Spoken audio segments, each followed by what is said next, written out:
Hi, welcome to the Catalyst Podcast. I'm your host, Hunter Burney. A catalyst is defined as a person or thing that precipitates an event. A catalyst is something that it participates in a reaction but does not get consumed in the reaction. There's a heart behind this podcast for, people with aspirations. There's a heart behind this podcast for motivated people that want to make a difference, that have a bias for action, that really truly want to be a catalyst in the environment around them, both professionally and personally, in their homes, in their workplace, and beyond. So welcome to this podcast. I really hope you're enjoying the series that we're in. Welcome to this episode, and let's dive right in.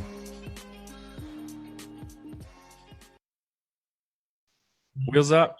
Welcome to the Catalyst Podcast.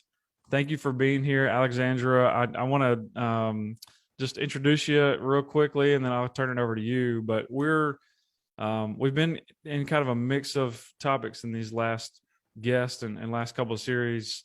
We've been talking a lot about managing change and managing resistance, things like that are kind of organizationally. The way I see this, like kind of your platform and history feeding in and kind of meshing with these topics that we're on is, you have a history in security and like crisis planning, and I don't want to steal your thunder, but just kind of laying the groundwork here. I think, that's the most, what your experience is, and when you think about organizational leadership, you're helping leaders and business owners navigate the times where it's change management on steroids, and it's, there's no playbook and things like that. So I think this is a great way to come at this topic, and I'm excited. I know you and I have been connected for a while, and getting to know each other, and it's been a pleasure. So welcome, Alexandra. And if you will, just kind of maybe give us, the 30,000 foot view of your background, and then we can dive into things a little deeper. Thank you very much, Hunter, for having me on. I'm really honored and glad to be with you today, this afternoon for me and this morning for you, because I'm French, and I'm based in France at the moment. The 30,000 foot view is that I've been a security and crisis management professional my entire career. And this is what I've been doing my whole life. And this even what I was planning on doing even when I was in high school, to be honest with you. So I'm not on that, doing this job by chance. It was really by purpose and an intention. And even more so that I actually decided to go into corporate security the next day after 9/11, because I was working in Hong Kong at the time. And in Hong Kong, there are plenty of high-rise buildings, as you may know. And I was, sitting in my high-rise office at the time, the next day. And I was like, okay, so I won't be taking the police courses, because that was my first call at the beginning. And I'm going to help companies secure themselves and, deal with that, basically, right? And so, of course, at very humble level, but that was my first intention when I was, I think, 23 years old. Yeah. Wow. Yeah. That's cool. Despite having talked with you a little bit, I didn't know the connection with the 9/11. Yeah. So that's interesting. I appreciate you sharing. I remember that very vividly, like most people, but even, right. Me thinking I'm going to go into corporate security for that purpose. It's very, very clear. Still very clear in my mind. Wow. And so did you stay based in Hong Kong for a while, okay.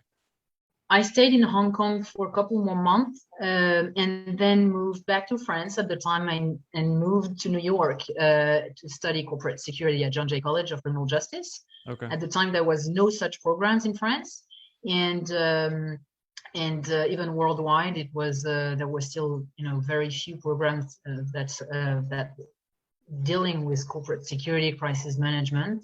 So this is where I learned everything when I spent there 5 years, studying and then working as the first corporate security analyst and supervisor at Avon Products. That was my first security job at the time. Yeah. Wow, that's neat. So what, yeah, that was just kind of continuing down that path, what was next after Avon? Like, what was the next iteration of your career advancement? That's well, because I've always had a deep calling, sorry, for the police. I had an opportunity to work for the French Ministry of Interior. Okay. They wanted me to work for them. So at some point, eventually, I left New York in my life there, and Avon, who actually at the time offered me a huge counter deal, but I said no, because I said, you know what, just for a couple of years, I want to try and work with the French intelligence services, which I did, and moved back to my home country and served there for 4 years. But pretty soon I went back to the private sector because I actually thrive better in the corporate sector. This is my home. Yeah, the corporate sector is definitely my home. Okay. Yeah. Nice. And so, yeah, I that sounds intriguing to me, just from like a national, security intelligence standpoint. I imagine that was quite the experience. So what about after that? Like, what, you came back to kind of the corporate environment, sounds like.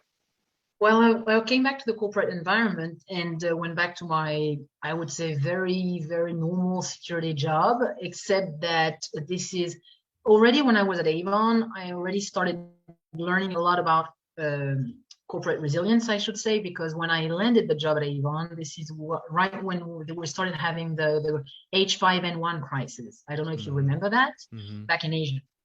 And Asia was a huge market for Avon at the time. So obviously we had to deal with that and make decisions. And this, at the time, business continuity was not new, but fairly new still. 20 years ago was still fairly new. So basically, when I came back to the corporate sector in France, working for other international companies, first as the deputy head of security for Lafarge, then as the regional security manager for Hewlett Packard, and then Hewlett Packard Enterprise after the spin-off.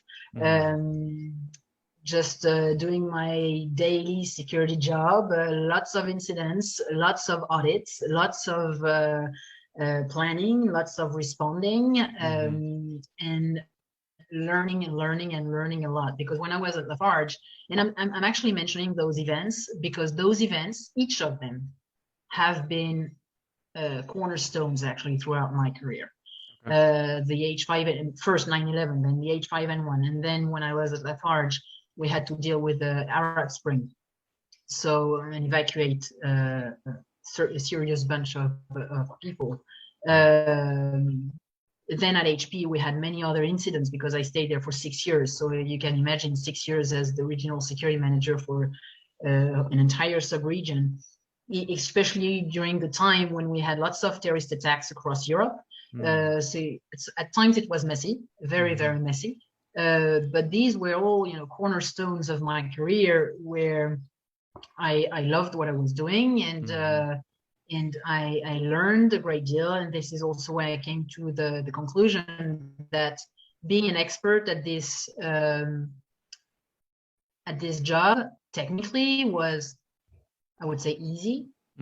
But it was even more difficult to make sure that we would serve our clients, internal clients, right, well, by connecting to them and with them well, right? Because down the road, if we want to do the job well, whether we want to secure a site, whether we want to secure an industrial company, an industrial site, manufacturing site, whatever, or respond to an incident, we have to connect to the people we serve and work with. And to me, that was the biggest learning curve, I would say, more so than the technical one. And this is also why I'm where I am today, because to me, this is really the number one element and number one piece that we should all focus on as security and resilience leaders. Wow. So is it fair to like characterize it that and what you're just referring to, you're seen as kind of an overlay with HR function as kind of a larger, is that kind of what you're alluding to, like having that? No, I'm not. No. Okay. I'm way too direct to allude to anything. Oh my God. No. But it's a good, very, very good question and fair question. Yeah. It's a very, very fair question, because at the end of the day, I actually got some training, coaching training, which is obviously very connected to HR. And HR, as a security resilience leader, is one of the key partners, right? You know that better than me today, right? And for good reasons, for very good reasons. So I'm not saying it's the same job, it's very different jobs, but I'm saying that we're merging.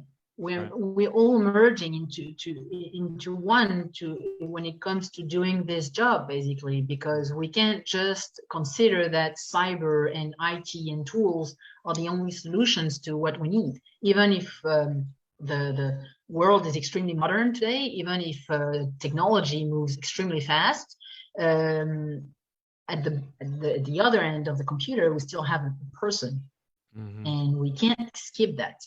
And I have actually some very expert colleagues who talk about this even better than me. You know that the insider threat, it comes from actual people. Yeah. So yes, it's many. Yeah, it always comes down to the people. Always. So yes, it is connected in a way to HR. Yeah.